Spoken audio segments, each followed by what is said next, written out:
ओम शांति 4/3/2024 प्रातः मुरली। ओम शांति। बाप दादा मधुबन। बाबा आज कह रहे हैं, मीठे बच्चे, तुम रॉयल कुल के रॉयल स्टूडेंट हो।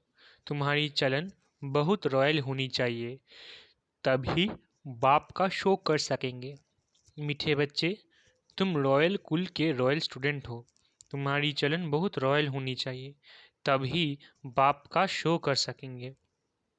प्रश्न, विनाश के समय अंतिम पेपर में पास कौन होगा? उसके लिए पुरुषार्थ क्या है? उत्तर, अंतिम पेपर में पास वही हो सकता है जिसे बाप की सिवाय पुरानी दुनिया की कोई भी चीज़ याद न आए। याद आई तो फेल। इसके लिए बेहद की सारी दुनिया से ममत्व निकल जाए, भाई भाई की पक्की अवस्था हो, देह अभिमान टूटा हुआ हो। ओम शांति। बच्चों को सदैव यह नशा रहना चाहिए कि हम कितने रॉयल स्टूडेंट हैं। बेहद का मालिक हमको पढ़ा रहे हैं, तुम कितने ऊंच कुल के रॉयल स्टूडेंट हो। तो रॉयल स्टूडेंट की चलन भी रॉयल चाहिए, तभी बाप का शो करेंगे। तुम विश्व में शांति स्थापन करने के लिए निमित्त बने हुए हो। श्रीमत पर तुमको शांति की प्राइज मिलती है, वो भी एक जन्म के लिए नहीं, जन्म जन्मांतर के लिए मिलती है। बच्चे बाप का शुक्रिया क्या मानेंगे? बाप आप ही आकर हाथ में बहिष्ठ स्वर्ग देते हैं। बच्चों को पता था क्या कि बाप ये आकर देंगे? अब बाप कहते हैं, मीठे बच्चे मुझे याद करो। याद के लिए क्यों कहते हैं? क्योंकि इस याद से ही विकर्म विनाश होने हैं। बेहद के बाप की पहचान मिली और निश्चय हुआ, तकलीफ की कोई बात नहीं। भक्ति मार्ग में बाबा बाबा करते रहते हैं, ज़रूर बाप से कुछ वर्षा मिलेगा। तुम्हें पुरुषार्थ की मार्जिन भी है, जितना श्रीमत पर पुरुषार्थ करेंगे उतना ऊंच पद मिलेगा। बाप, टीचर, सदगुरु तीनों की श्रीमत मिलती है, उस मत पर चलना है। रहना भी अपने घर में है, मत पर चलने में ही विघ्न पड़ते हैं। माया का पहला विघ्न है ही देह अभिमान। बाप कहते हैं, अपने को आत्मा समझो, फिर क्यों नहीं श्रीमत को मानते हो? बच्चे कहते हैं, हम कोशिश तो करते हैं परंतु माया करने नहीं देती। बच्चे समझते हैं, पढ़ाई में खास पुरुषार्थ ज़रूर चाहिए। जो अच्छे बच्चे हैं उनको फॉलो करना चाहिए। सभी यही पुरुषार्थ करते हैं कि हम बाप से ऊंच वर्षा ले लेवे। कांटे से फूल बनने के लिए याद की बहुत ज़रूरत है। 5 विकारों के कांटे निकल जाए तो फूल बन जाएंगे, वो निकलेंगे योग बल से। कई बच्चे सोचते हैं, फलाना ऐसा चला गया, शायद हम भी चले जाएंगे, लेकिन उसे देख फिर पुरुषार्थ करना चाहिए ना। शरीर छोड़े तो बाप की याद आए, वशीकरण मंत्र याद हो और कुछ भी याद ना हो सिवाय एक बाप के, तब प्राण तन से निकले। बाबा, बस हम आपके पास आए कि आए। ऐसे बाबा को याद करने से आत्मा में जो किचरा भरा हुआ होगा वो सब भस्म हो जाएगा। आत्मा में है तो शरीर में भी कहेंगे। जन्म जन्मांतर का किचरा है, वो सारा जलना है। जब तुम्हारा किचरा सारा जल जाए तब दुनिया भी साफ हो जाए। दुनिया से सारा किचरा निकलना है तुम्हारे लिए। तुम्हें सिर्फ अपना किचरा नहीं साफ करना है, सभी का किचरा साफ करना है। बाबा को बुलाते ही है कि बाबा आकर इस दुनिया से किचरे को साफ करो, सारे विश्व को पवित्र बनाओ। किसके लिए? उस पवित्र दुनिया में तुम बच्चे ही तो पहले पहले राज्य करने आते हो। तो बाप तुम्हारे लिए तुम्हारे देश में आए हैं। भक्ति और ज्ञान में बहुत फर्क है। भक्ति के कितने अच्छे अच्छे गीत गाते हैं, परंतु किसका कल्याण नहीं करते हैं। कल्याण तो है ही अपने स्वधर्म में टिकने में और बाप को याद करने में। तुम्हारा याद करना ऐसा ही है जैसे लाइट हाउस फिरता है। स्वदर्शन को ही लाइट हाउस कहते हैं। तुम बच्चे दिल अंदर समझते हो, बाप दादा से हमें स्वर्ग का वर्षा मिलना है। यह है ही सत्य नारायण की कथा, नर से नारायण बनने की। बाप समझाते हैं, तुम्हारी आत्मा जो तमो प्रधान बनी है, उनको सतो प्रधान बनना है। सत्युग में सतो प्रधान थे, अब फिर सतो प्रधान बनाने बाप आया है। बाप कहते हैं, मुझे याद करने से ही तुम सतो प्रधान बन जाएंगे। बाप ने ही गीता सुनाई थी, अब तो मनुष्य सुनाते हैं। कितना फर्क हो गया। भगवान तो भगवान है, वही मनुष्य से देवता बनाते हैं। नई दुनिया में है ही पवित्र देवताएं। बेहद का बाप है ही नई दुनिया का वर्षा देने वाला। बाप को याद करते रहो तो अंतमति सो गति हो जाएगी। तुम जानते हो, बाप आते हैं संगम युग पर पुरुषोत्तम बनाने के लिए। अब ये 84 का चक्र पूरा होता है, फिर शुरू होगा। ये भी खुशी होनी चाहिए।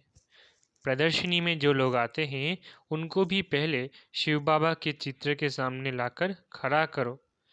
बाप कहते हैं, मुझे याद करने से तुम ये बन जाएंगे। फादर से वर्षा ही सत्युग का मिलता है। भारत सत्युग था, अब नहीं है, फिर बनना है। इसलिए बाप और बादशाही को याद करो तो अंतमति सो गति हो जाएगी। ये है सच्चा बाप।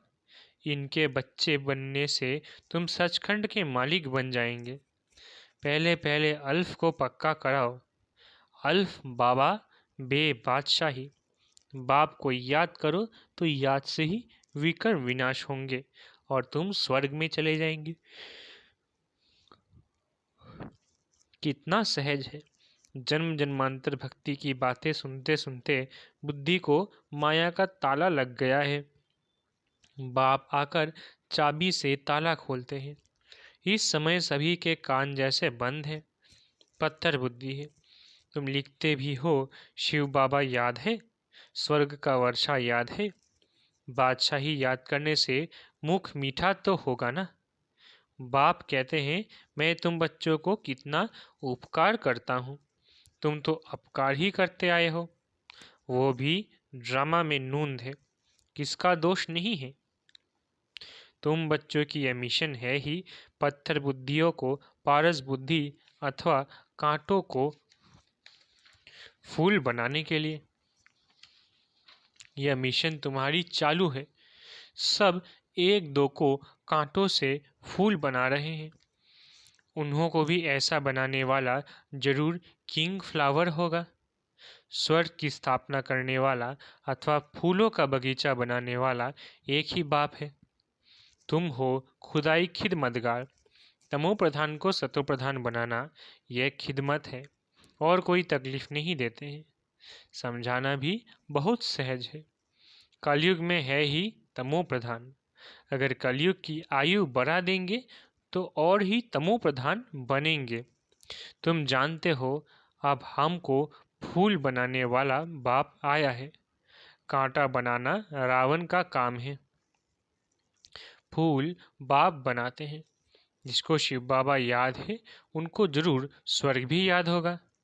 प्रभात फेरी जब निकालते हो तो उसमें भी दिखाओ कि हम प्रजापिता ब्रह्मा कुमार कुमारियां भारत पर इन लक्ष्मी नारायण का राज्य स्थापन कर रहे हैं। हम ब्राह्मण सो देवता बनते हैं, देवता सो फिर क्षत्रिय सो वैश्य। ये बाजोली है, जिसको समझाना बहुत सहज है। हम ब्राह्मण हैं, ब्राह्मणों को चोटी होती है। तुम भी समझते हो, हमने 84 का चक्र पूरा किया। बच्चों को कितनी अच्छी नॉलेज मिलती है। और सब है भक्ति ज्ञान, एक बाप ही सुनाते हैं। सर्व का सद्गति दाता एक बाप ही है। पुरुषोत्तम संगम युग भी एक ही है। इस समय बाप तुम बच्चों को पढ़ाते हैं। भक्ति में फिर यादगार चलता है। बाप ने तुम बच्चों को रास्ता बताया है कि यह पुरुषार्थ करने से तुम ये वर्षा ले सकते हो। ये पढ़ाई बहुत सहज है, नर से नारायण बनने की पढ़ाई है। कथा कहना रॉन्ग है, क्योंकि कथा में एम ऑब्जेक्ट नहीं होती है, पढ़ाई में एम ऑब्जेक्ट है। कौन पढ़ाते हैं? ज्ञान सागर। बाप कहते हैं, मैं आकर तुम्हारी रत्नों से झोली भरता हूँ। बेहद के बाप से तुम प्रश्न क्या पूछेंगे? इस समय सब है पत्थर बुद्धि, रावण को ही नहीं जानते। तुमको अब अक्ल मिलता है पूछने के लिए। मनुष्य से पूछो, आखिर रावण है कौन? कब से इनका जन्म हुआ? कब से जलाते हो? कहेंगे अनादि है। तुम अनेक प्रकार से प्रश्न पूछ सकते हो, वो भी समय आएगा तो पूछेंगे, कोई रेस्पॉन्स कर नहीं सकेंगे। तुम्हारी आत्मा याद की यात्रा से तत्पर हो जाएगी। अब अपने से पूछो, हम तमो सतो प्रधान बने हैं? दिल गवाही देती है, अभी कर्मातीत अवस्था तो हुई नहीं है, होनी है। इस समय तुम बहुत थोड़े हो, इसलिए तुम्हारी कोई सुनते नहीं है और तुम्हारी बात ही न्यारी है। पहले पहले तो बताओ, बाप संगम युग पर आते हैं, एक एक बात जब समझे तब आगे बढ़ाओ। बहुत धैर्य से प्यार से समझाना है कि तुमको दो बाप है, लौकिक और पारलौकिक। पारलौकिक बाप से बेहद का वर्षा तब मिलता है जब शत्रुप्रधान बनते हो। बाप याद पड़े तो खुशी का पारा चढ़े। तुम बच्चों में बहुत गुण भरे जाते हैं। तुम बच्चों को बाप आकर क्वालिफिकेशन सिखलाते हैं, हेल्थ वेल्थ भी देते हैं, गुण भी सुधारते हैं, एजुकेशन भी देते हैं, जेल की सजाओं से भी छुड़ाते हैं। तुम बहुत अच्छी रीति मिनिस्टर आदि को समझा सकते हो। समझाना ऐसा चाहिए जो उनको पानी पानी कर देना चाहिए। तुम्हारा ज्ञान बहुत मीठा है, प्रेम से बैठकर सुने तो प्रेम के आंसू आ जाए। हमेशा इस दृष्टि से देखो कि हम भाई को रास्ता बताते हैं। बोलो, हम श्रीमत पर भारत की सच्ची सेवा कर रहे हैं, भारत की सेवा में ही पैसे लगाते हैं। बाबा कहते हैं, दिल्ली में सेवा का घेराव डालो, विस्तार करो, परंतु अभी तक किसी को घायल किया नहीं है। घायल करने में योग बल चाहिए। योग बल से तुम विश्व के मालिक बनते हो, साथ साथ ज्ञान भी है। योग से ही तुम किसको कशिश कर सकेंगे। अभी बच्चे भाषण भर अच्छा करते हैं, परंतु योग की कशिश कम है। मुख्य बात है योग की। तुम बच्चे योग से अपने को पवित्र बनाते हो, तो योग बल बहुत चाहिए, उसकी बहुत कमी है। अंदर खुशी में नाचना चाहिए, ये खुशी का डांस है। इस ज्ञान योग से तुम्हारे अंदर डांस होती है। बाप की याद में रहते रहते तुम अशरीरी बन जाते हो। ज्ञान से अशरीरी होना है, इसमें गुम होने की बात नहीं। बुद्धि में ज्ञान चाहिए। अब घर जाना है, फिर राजाई में आएंगे। बाप ने विनाश और स्थापना का साक्षात्कार भी कराया है। ये दुनिया सारी जली पड़ी है, हम नई दुनिया के लायक बन रहे हैं। अब घर जाना है, इसलिए शरीर में भी कोई ममत्व नहीं रहना चाहिए। इस शरीर से, इस दुनिया से उपराम रहना चाहिए। सिर्फ अपने घर को और राजधानी को याद करना है। कोई भी चीज़ में आसक्ति नहीं हो। विनाश भी करा होने वाला है। जब विनाश होने लगेगा तो तुमको खुशी होगी। बस हम ट्रांसफ़र हुए कि हुए। पुरानी दुनिया की कोई भी चीज़ याद आई तो फेल। बच्चों के पास कुछ है नहीं तो याद क्या आएगा। बेहद की सारी दुनिया से ममत्व मिट जाए, इसमें मेहनत है। भाई भाई की पक्की अवस्था भी तब रह सकती है जब देह अभिमान टूट जाए। देह अभिमान में आने से कुछ न कुछ घाटा पड़ता है। देही अभिमानी होने से घाटा नहीं पड़ेगा। हम भाई को पढ़ाते हैं, भाई से बात करते हैं, यह पक्की टेव पड़ जाए। अगर स्कॉलरशिप लेनी है तो इतना पुरुषार्थ करना है। जब समझाते हो तब भी याद रहे कि हम सब भाई भाई हैं। सब आत्माएं एक बाप के बच्चे हैं। सब भाइयों का बाप के वर्षे पर हक है। बहन का भी भान न आए, इसको कहा जाता है आत्म अभिमानी। आत्मा को ये शरीर मिला है, उसमें किसका नाम मेल का, किसका फीमेल का पड़ा है। इनसे परे बाकी आत्मा है। सोचना चाहिए। बाबा जो रास्ता बताते हैं वो बरोबर ठीक है। यहाँ बच्चे आते ही हैं ये प्रैक्टिस करने। ट्रेन में किसको बेंच पर समझा सकते हो? बैठकर एक दो से पूछो तुमको कितने बाप है, फिर उत्तर दो। ये है दूसरे का ध्यान खिंचवाने की युक्ति। फिर तुमको 2 बाप है, हमको 3 है। इस अलौकिक बाप द्वारा हमको वर्षा मिलता है। तुम्हारे पास फर्स्ट क्लास चीज़ है। कोई कहे इससे क्या फ़ायदा है? बोलो हमारा फ़र्ज़ है अंधों की लाठी बन रास्ता दिखाना। जैसे नन्स सर्विस करती है तुम भी करो। तुमको बहुत प्रजा बनानी है। ऊंच पद पाने के लिए पुरुषार्थ करना है। तुम सबको चढ़ती कला का रास्ता बताते हो। एक बाप को याद करते रहो तो भी बहुत खुशी होगी और विकर्म भी विनाश होंगे। बाप से वर्षा लेना बहुत सहज है, परंतु बहुत बच्चे गफलत करते हैं। अच्छा, मीठे मीठे सिकिलधे बच्चों प्रति माता पिता बाप दादा का याद प्यार और गुड मॉर्निंग। रूहानी बाप की रूहानी बच्चों को नमस्ते। हम रूहानी बच्चों की रूहानी माता पिता बाप दादा को याद प्यार, गुड मॉर्निंग और नमस्ते नमस्ते नमस्ते। शुक्रिया बाबा। धारणा के लिए मुख्य सार।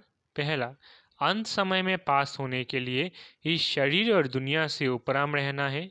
किसी भी चीज़ में आसक्ति नहीं रखनी है। बुद्धि में रहे कि अब हम ट्रांसफ़र हुए कि हुए। दूसरा, बहुत धैर्य और प्यार से सबको 2 बाप का परिचय देना है। ज्ञान रत्नों से झोली भरकर दान करना है। कांटों को फूल बनाने की सेवा जरूर करनी है। वरदान, बाप और सेवा में मग्न रहने वाले निर्विघ्न निरंतर सेवाधारी भव। वरदान, बाप और सेवा में मग्न रहने वाले निर्विघ्न निरंतर सेवाधारी भव। जहाँ सेवा का उमंग है वहाँ अनेक बातों से सहज ही किनारा हो जाता है। एक बाप और सेवा में मग्न रहो तो निर्विघ्न निरंतर सेवाधारी वो सहज मायाजीत बन जाएंगे। समय प्रति समय सेवा की रूपरेखा बदल रही है और बदलती रहेगी। अभी आप लोगों को ज़्यादा कहना नहीं पड़ेगा, लेकिन वह स्वयं कहेंगे कि यह श्रेष्ठ कार्य है, इसलिए हमें भी सहयोगी बनाओ। यह समय के समीपता की निशानी है, तो खूब उमंग उत्साह से सेवा करते आगे बढ़ते चलो। स्लोगन, संपन्नता की स्थिति में स्थित हो प्रकृति की हलचल को चलते हुए बादलों के समान अनुभव करो। स्लोगन, संपन्नता की स्थिति में स्थित हो प्रकृति की हलचल को चलते हुए बादलों के समान अनुभव करो। अच्छा, ओम शांति। शुक्रिया बाबा।